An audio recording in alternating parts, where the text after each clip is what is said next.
We have heard Jesus saying, I am the good shepherd, just as the Father knows me, and I know the Father. I know my sheep, and they know me. In the chapter 10 of the fourth Gospel, Jesus makes two statements. Very truly I tell you, I am the door for the sheep, and I am the good shepherd. In the first century Greek, very, very truly I tell you meant, pay attention, I am going to say something that is very important. And then right after that, Jesus makes two extraordinary statements. Number one, he is the door for the sheep, and number two, he is the good shepherd.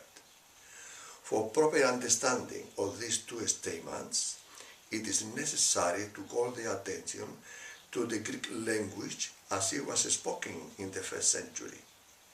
It was a conversational Greek, not the classic or Hellenistic Greek with which we may be more familiarized. That conversational Greek was called koine. The definitive article the in Greek ho was equivalent to a demonstrative pronoun. The door, the good shepherd, that meant this door, that shepherd.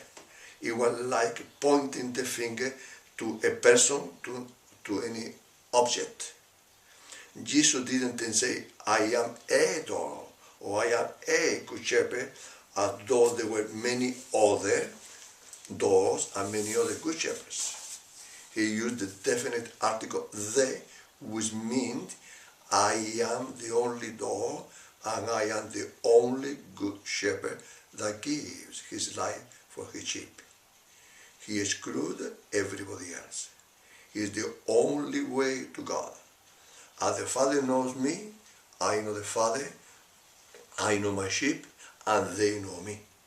In making these two declarations, Jesus goes too deep and too high for our human intellect to understand what he was saying in all its depths.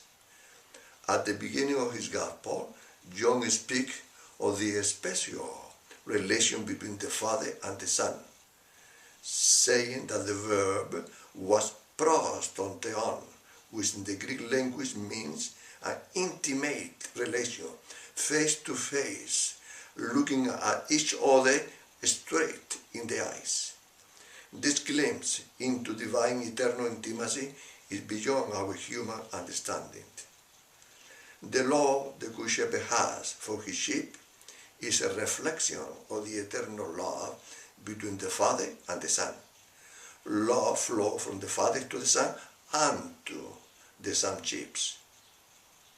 The Father had a special love for the Son because he laid down his life for his sheep voluntarily. To this eternal intimacy and divine love, we, the sheep of the Good Shepherd, are being called to share. But not just in that divine intimacy and love, but also in the laying down of the Good Shepherd's life. In his letter, Peter said that we must suffer for one another because Christ suffered for all of us, his sheep.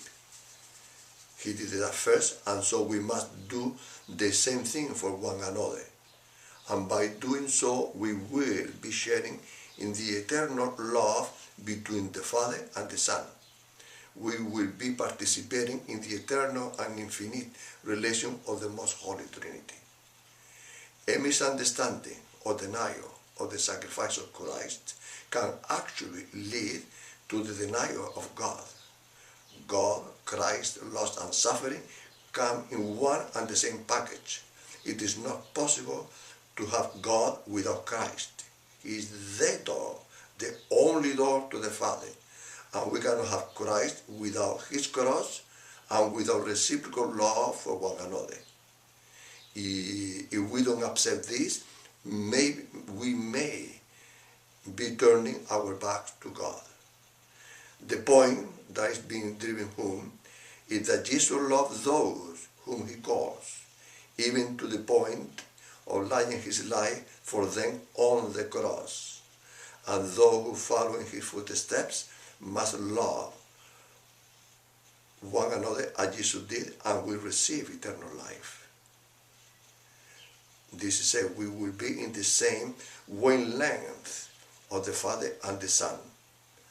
Few hours before Jesus laid down his life for his sheep, just few hours he said, Father, that all of them may be one, are you and I are one.